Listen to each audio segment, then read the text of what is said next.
Hey y'all, it's me, Jennessee, the Horrible Baker, and let's sadly say goodbye to Penny Rise and use the last bit of his remains by making chocolate chip muffins like I be doing.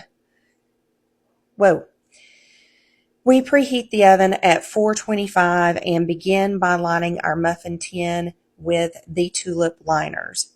By the way, the reason I'm doing a voiceover is because at the time of recording this, my son was in the living room, just the room over, being extremely loud on the switch tube. So that's fun. Then we start our dry ingredients by combining 2 cups of all-purpose flour and 3/4 of a cup of sugar. Mix, mix, mix. Dip, dip, dip. Then we do our baking powder. That is a full teaspoon of baking powder. And our baking soda is a half a teaspoon. Don't come for me. I know I need to get containers. I'm working on it. Then I do another half spoon of salt.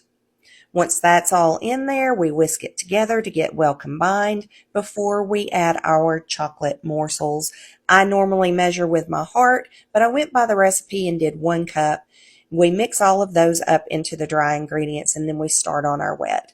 Before I combine any wet, I do melt my butter. I use a half a cup of butter and have that cooling on the counter. Oh my God, my wet ingredients didn't record, but hey, I'll show you. I'll place the full recipe in the caption. You stir up your discard and you add 1 cup. I didn't quite have a cup because I wanted to save the rest for another recipe, but I scraped every bit of that off. And if you're not using this whisk, what are you doing? Mix all of that together until well combined and add your cooled butter. And here's where I thought I messed up with the butter, but I didn't. I combined it all well, and now kith. And we combine gently the wet into the dry, folding well until there is no dry visible. Then I use a regular ice cream scoop to scoop everything into the tulip liners. Because I didn't have quite enough discard, this didn't yield as much as I wanted it to or that it normally would. So normally these tulip liners are usually about 3/4 of the way full. That didn't happen this time, and the batter was a little drier than I'm used to, but they turned out great. You'll see in just a second. Once you get everything scooped in there, I like to add just a little sprinkle of chocolate morsels on top before baking. And that's what I'm doing here.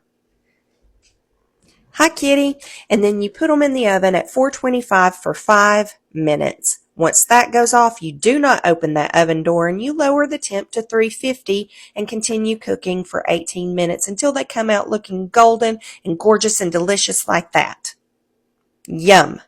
The lemon blueberry scones were absolutely delicious, and now we say goodbye to Penny. We love you even though you didn't make bread.